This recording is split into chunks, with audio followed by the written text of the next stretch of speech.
Thomas, tu as créé ta marque de montre en 2019. Quel est le lien entre la famille Bayo et l'horlogerie finalement? Alors, évidemment, dans nos vallées, plutôt dans nos montagnes, il y a un lien fort avec l'horlogerie qui concerne toute la région, hein, pas seulement ma famille.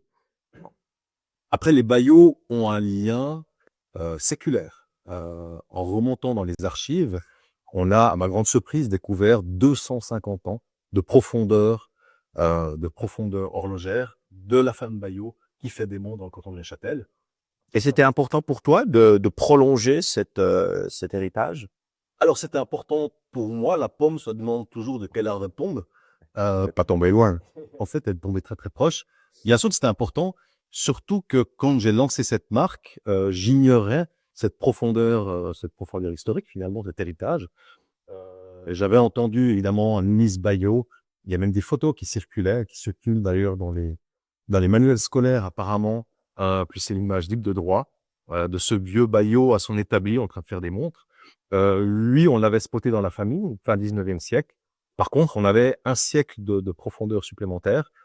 Bien sûr, c'est important de comprendre finalement que la lignée des Bayo, qui est une des plus vieilles familles châteauvoises, du reste, on est en 14e siècle, hein, est une lignée alignée sur l'horlogerie. Et l'horlogerie, t'es tombé dedans tout petit, puisque tu es né en 1971 à La Chaux-de-Fonds. Alors, c'est la première chose qui est arrivée, c'est la crise horlogère, la crise du quartz. Tu l'as vécu comment? Alors moi, j'ai des souvenirs, et je l'ai vécu en Lego, hein, c'est clair que j'étais petit à l'époque. Par contre, mon père était journaliste, patron de presse. T'as bien connu. T'as connu, on est deux produits de Gilles Bayo.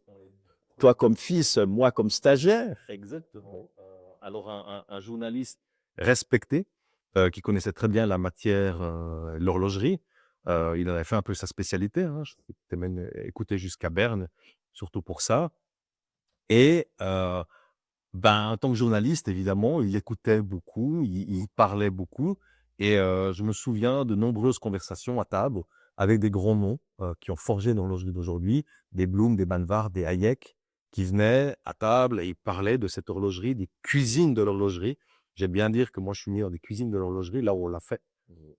Et c'est vrai que cet héritage, dans une décennie qui était très agitée, hein, les années 60, les années 70, les années 80 surtout, euh, avec cette remise en question complète. Donc, il y avait tous ces discours passionnés à la maison, oui, dans la ferme familiale, où j'entendais parler de ces épopées, de ces destinées qui se brisaient, mais beaucoup de marques quand même qui sont assez sur le carreau, et de ces élans de solidarité de l'industrie qui s'est travaillé ensemble, de ces doutes, vers quelle direction il fallait aller. Est-ce qu'il fallait copier ce que les Japonais avaient lancé, ou est-ce qu'il fallait au contraire miser tout sur le Swiss-made? Et finalement, cette nouvelle voie, un peu initiée par Hayek, qui était de relancer l'horlogerie par l'entrée du moyen de gamme, qui m'a beaucoup inspiré par la suite. Donc oui, une décennie importante, et surtout qu'on en a compris vite les ravages dans l'industrie que pouvait avoir une crise. Gilles Bayo, c'est un personnage fort, charismatique. Quel conseil il t'a donné? Alors, il m'a surtout donné beaucoup d'amour, parce qu'un père doit donner à son fils. Après, mon père était un manuel, euh, avec une plume fantastique, mais un manuel, c'est-à-dire il aimait travailler la matière. Il était bijoutier de formation. Bijoutier de formation. Et il travaillait ses articles comme il travaillait la matière, c'est-à-dire vraiment à bras-le-corps. Et il m'a donné cet amour et ce respect des gens qui font, pas des gens qui parlent. Et c'est quelque chose qu'on retrouve un tout petit peu dans ce que j'ai créé. Finalement, on met en avant le travail de ceux qui font vraiment le travail. Il y a de ceux qui font les meurtres. Et quelque chose qui m'a appris, évidemment, c'est que si on respecte toujours son produit, aussi si on respecte son client, ben, on ne peut pas vraiment se tromper. Donc il y a de l'amour, il y a du respect, il y a de la passion. Et il y a l'envie d'être proche du produit, de l'horlogerie, mais de cette horlogerie que j'ai connue en tant qu'enfant. Je suis un enfant de la Watch Valley, comme on dit, je suis vraiment un enfant du sérail, avec ce respect immense pour l'industrie dans son dotin. Je n'y pas que pour ma marque.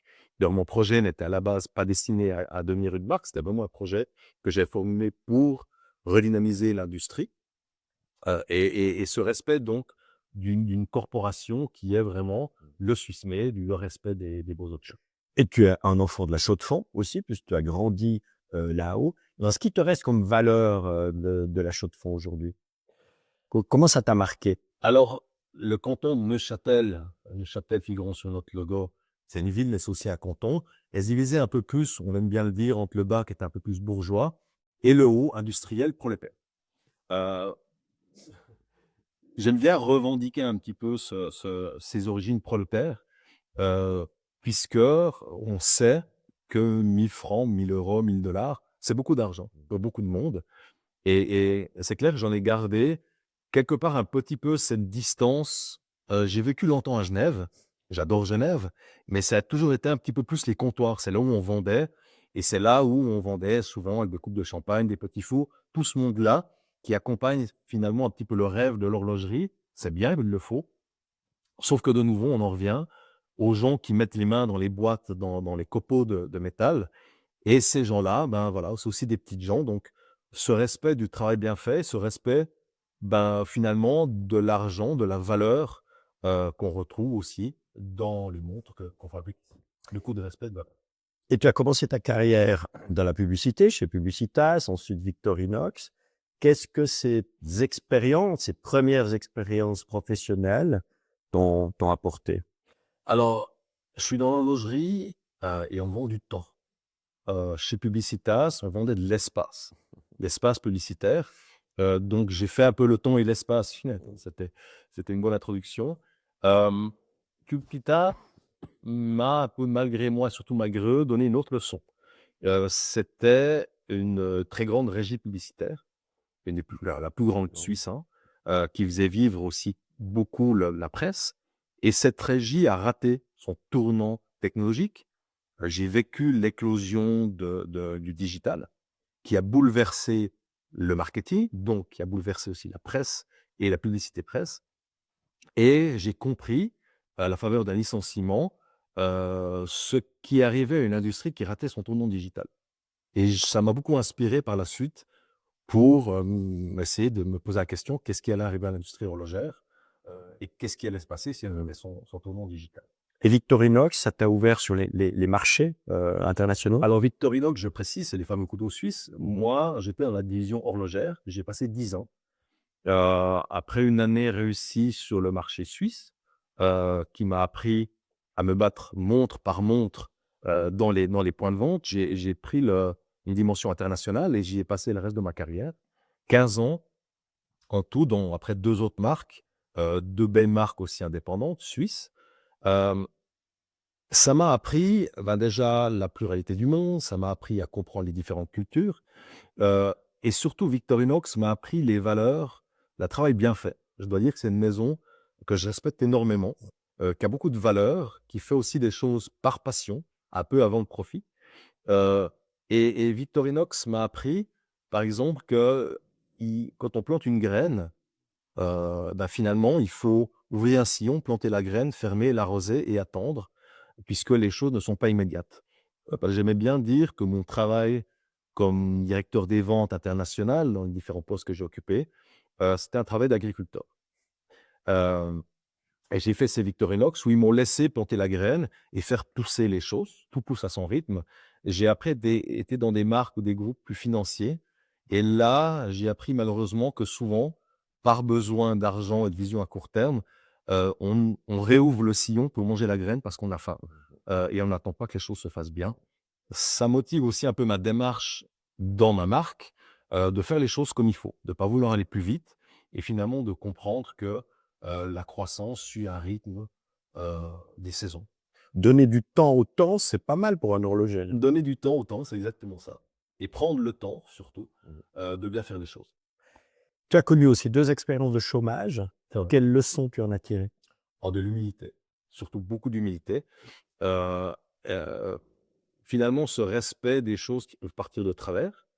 Et la deuxième fois, j'étais vice-président d'une marque, a été décisif pour finalement lancer ce projet, qui à la base n'était pas un projet de créer une marque qui était la base de repenser un modèle économique. Je suis économiste de formation.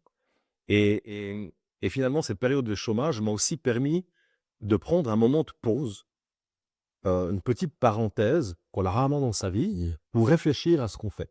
Et moi, j'avais passé 15 ans à arpenter le monde, à construire des réseaux de distribution, à pousser des marques, à me battre pour l'horlogerie.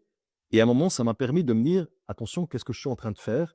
Et surtout, est-ce que ce que j'ai fait est toujours pertinent? Or, on était en 2017-2018, le monde avait déjà basculé. Le monde avait basculé dans le digital et ce temps de réflexion a été finalement, a permis l'éclosion de ce projet, de cette marque Bayo, qui n'aurait pas eu simplement lieu s'il n'y avait pas eu ce problème. Finalement, c'est un peu comme une chose, quand on parle de coquillages qui font des perles, il faut un grain de sable. S'il n'y a pas de grain de sable, s'il n'y a pas un truc qui se passe pas bien, ben finalement, on ne crée pas une perle. Ça se passe plutôt bien puisque la marque Bayo est en plein essor, en pleine expansion. Quelles sont, je dirais, ou quelle est la valeur principale qui te guide, toi, en tant qu'entrepreneur? Alors, déjà, on est dans la 6e année, ce qui est quand même bien, hein. Un être humain commence déjà à l'école, donc on est déjà en train d'organiser son cerveau. Et nous, en tant que start-up, on a passé un peu l'écume des 3 premières années où 95% des marques, quand même, en général, s'arrêtent. Donc, c'est plutôt bon signe. On a une très forte croissance et une croissance presque illimitée puisque finalement, on vend quasiment que en Suisse romande actuellement, ce qui est quand même bien parce que comme le pays des horlogers, on vend des montres aux gens qui font les montres. Donc, c'est plutôt bon signe quand le cuisinier mange sa soupe, hein. Euh, qu'est-ce que ça m'a appris? Qu'est-ce qu'on veut faire? Où est-ce qu'on va aller? Euh, Ça m'a surtout permis de d'imposer une marque, ça a l'air raisonnable, hein, encore une petite marque, mais on existe dans le panorama horloger, selon des valeurs que je chéris et que, un peu envers et contre tout, j'ai envie de garder. On me reproche souvent mes prix. Sans fausse humilité, on a quand même les meilleurs prix quasiment dans tout ce qu'on fait, ou moins dans tous les montres qu'on fait, dans toutes les collections, on a le meilleur prix au monde. On vous reproche quoi? Que les prix sont trop bas? Les prix sont- C'est un peu paradoxal. Alors, les clients plutôt me remercient en général, ou alors même les clients, c'est un peu paradoxal, des fois, doutent un peu, puisque ça crée le doute. On a des prix qui sont des fois tellement déconcertants qu'on doit se justifier, on perd un peu de crédibilité pour expliquer qu'on a la même qualité qu'on retrouve ailleurs. Euh, Surtout, ce qui est important, c'est maintenant de pouvoir faire l'horlogerie comme je la connais et comme je l'aime. Moi, j'aime cette horlogerie comme je l'ai connue quand je jouais avec mes Lego quand j'étais petit, quand j'entendais mon père parler avec tous ces patrons de marques horlogères.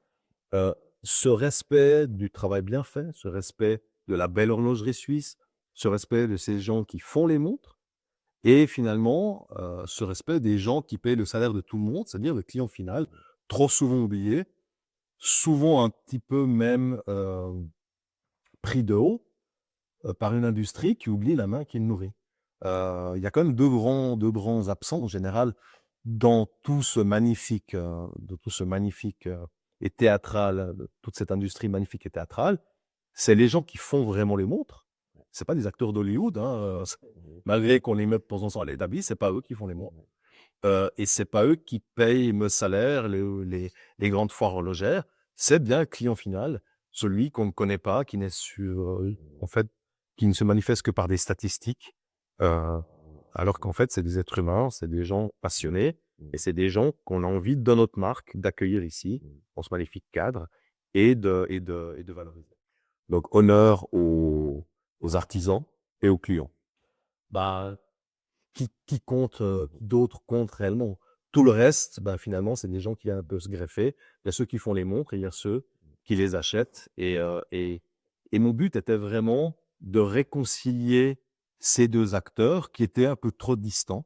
Et la distance entre eux se compte en marge.